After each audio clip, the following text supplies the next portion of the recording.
Welcome to our channel. Today, we're diving into the most significant battles in history, from great wars to small conflicts that shaped the world as we know it. But this isn't just about dates and names, casualty figures and weaponry. This is about understanding the currents of history, the forces that clash and reshape civilizations. We're going to take you on a journey through time, to bloody battlefields across the globe, to witness firsthand the struggles that defined our past. We'll explore the tactics, the technologies, the sheer human drama of these pivotal confrontations. Most importantly, we'll delve into the minds of the people who fought and died in these battles to understand what motivated them, what they hoped to achieve, and how their sacrifices continue to reverberate through history to this very day. Imagine yourself a Greek hoplite standing shoulder to shoulder with your comrades on the dusty plains of Marathon. The year is 490 BC.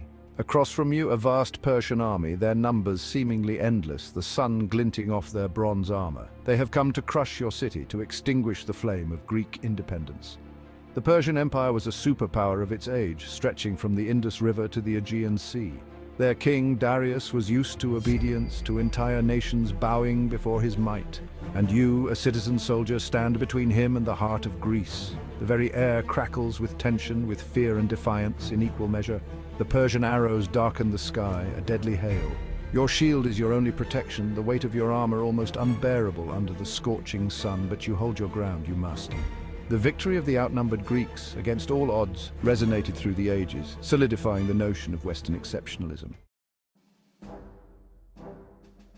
Picture the scene.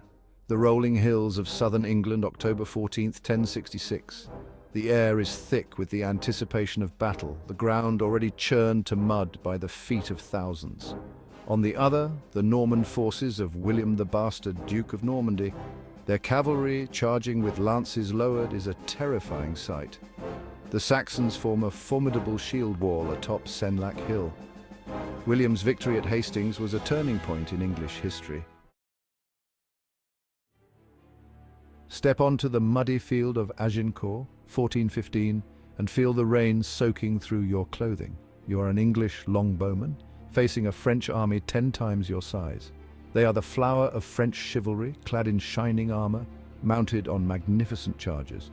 You are a commoner, armed with a simple bow and a quiver full of arrows. The French knights, confident in their superior numbers and equipment, charge across the muddy field, their armor gleaming in the weak sunlight. But they have underestimated the power of the English longbow. With a twang and a hiss, thousands of arrows arc through the air, each one a potential instrument of death. The French knights, weighed down by their armor, become easy targets. Agincourt was a massacre, a testament to the effectiveness of the English longbow and the tactical genius of King Henry V. It sent shockwaves through medieval Europe, challenging the very foundations of feudal warfare. Chapter 4, Waterloo, the end of an era. The year is 1815. Europe holds its breath. Napoleon Bonaparte, the once and future emperor, has returned from exile, rallying his armies for one last desperate gamble to reclaim his lost empire. Opposing him is a coalition of European powers, determined to crush him once and for all. The fate of a continent hangs in the balance. The battlefield, a patchwork of fields and rolling hills near the village of Waterloo, becomes a stage for one of history's most dramatic showdowns. The roar of cannon fire shakes the very ground as Napoleon's artillery bombards the Allied lines. Columns of French infantry, their bayonets gleaming, advance with their emperor at their head, seeking to break the enemy's resolve. On the other side, the Duke of Wellington, Britain's Iron Duke, commands a multinational force of British, Dutch, Belgian and German troops. They stand firm, their muskets blazing, repelling wave after wave of French attacks. But Napoleon's luck, for so long his faithful companion, has finally run out.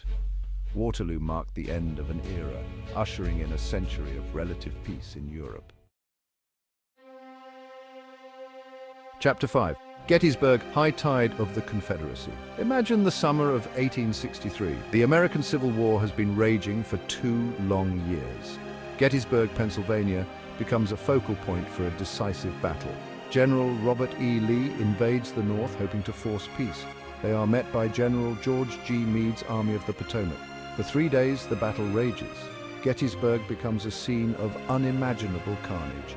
The high water mark of the Confederacy comes with Pickett's charge, but the Union defenses hold. Gettysburg was a crushing defeat for the Confederacy.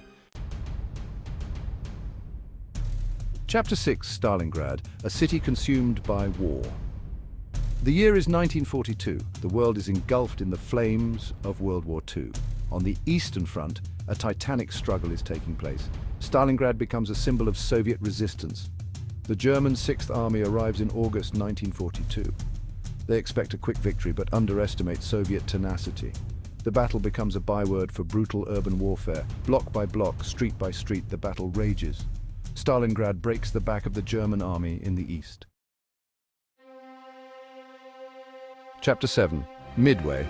Turning the tide in the Pacific. The year is 1942. The Pacific Ocean, once a tranquil expanse, is now a battleground. The Japanese Empire, flushed with early victories, seeks to crush the American fleet and consolidate its hold on the Pacific.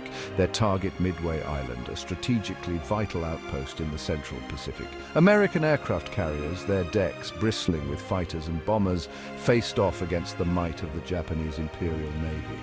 In the air, American dive bombers, their engines screaming, plunged from the heavens, their bombs finding their marks on the decks of Japanese aircraft carriers. The Battle of Midway was a decisive victory for the United States Navy, a turning point in the Pacific War. The victory at Midway shattered the aura of Japanese invincibility, shifting the balance of power in the Pacific. Chapter 8, Dien Bien Phu, the Fall of an Empire.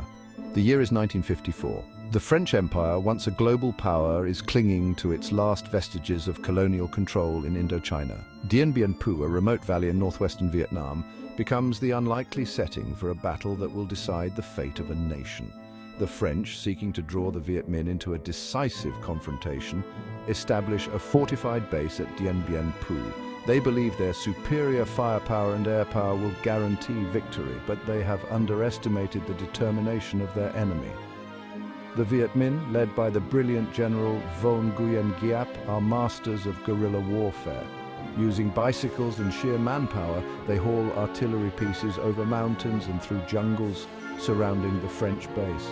The Viet Minh victory sent shockwaves around the world, signaling the end of French colonialism and the rise of Vietnamese nationalism. Chapter 9. Mogadishu, Black Hawk down. The year is 1993. The Cold War is over, but new conflicts are erupting around the globe.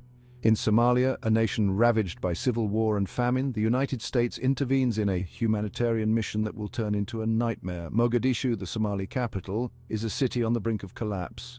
On October 3, 1993, American soldiers launch a raid to capture key lieutenants of Somali warlord Mohammed Farah Aidid. The operation, planned as a quick in-and-out mission, goes terribly wrong.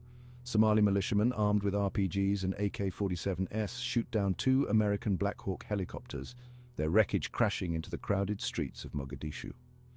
The Battle of Mogadishu serves as a cautionary tale about the limits of military power and the complexities of intervention in the affairs of other nations. Chapter 10. Fallujah, the crucible of modern combat. The year is 2004. The United States is embroiled in the Iraq War, a conflict that has become increasingly complex and brutal. Fallujah, a city in the Sunni Triangle, has become a stronghold for insurgents, a breeding ground for violence and instability. In November 2004, American forces launch Operation Phantom Fury, an all-out assault to retake Fallujah from the insurgents. The battle will become one of the most intense urban combat operations since the Vietnam War. Insurgents, armed with RPGs, IEDs and small arms, fight from rooftops, mosques and tunnels, using the city itself as a weapon. American Marines and soldiers, armed with advanced weaponry and body armor, face an enemy that is both elusive and deadly. The Battle of Fallujah was a tactical victory for the United States, but it came at a heavy cost. Fallujah became a symbol of the ferocity and complexity of the Iraq War. outro echoes on the battlefield. Thanks for watching. If you enjoyed this video, don't forget to like, share and subscribe for more historical insights. Let us know in the comments which battle you found most fascinating. The echoes of these battles, the clash of steel and the cries of the fallen, continue to resonate through time. They remind us of the human capacity for both good and evil, for courage and cruelty, for sacrifice and ambition. By studying these battles, by understanding the motivations of those who fought in them, we gain a deeper appreciation for the forces that have shaped our world. We learn from the mistakes of the past, and we honor the sacrifices of those who came before us. Most importantly, we remember that history is not just a collection of dates and names. It is a story written in blood and sweat, in victory and defeat, in the enduring human spirit that strives for a better tomorrow.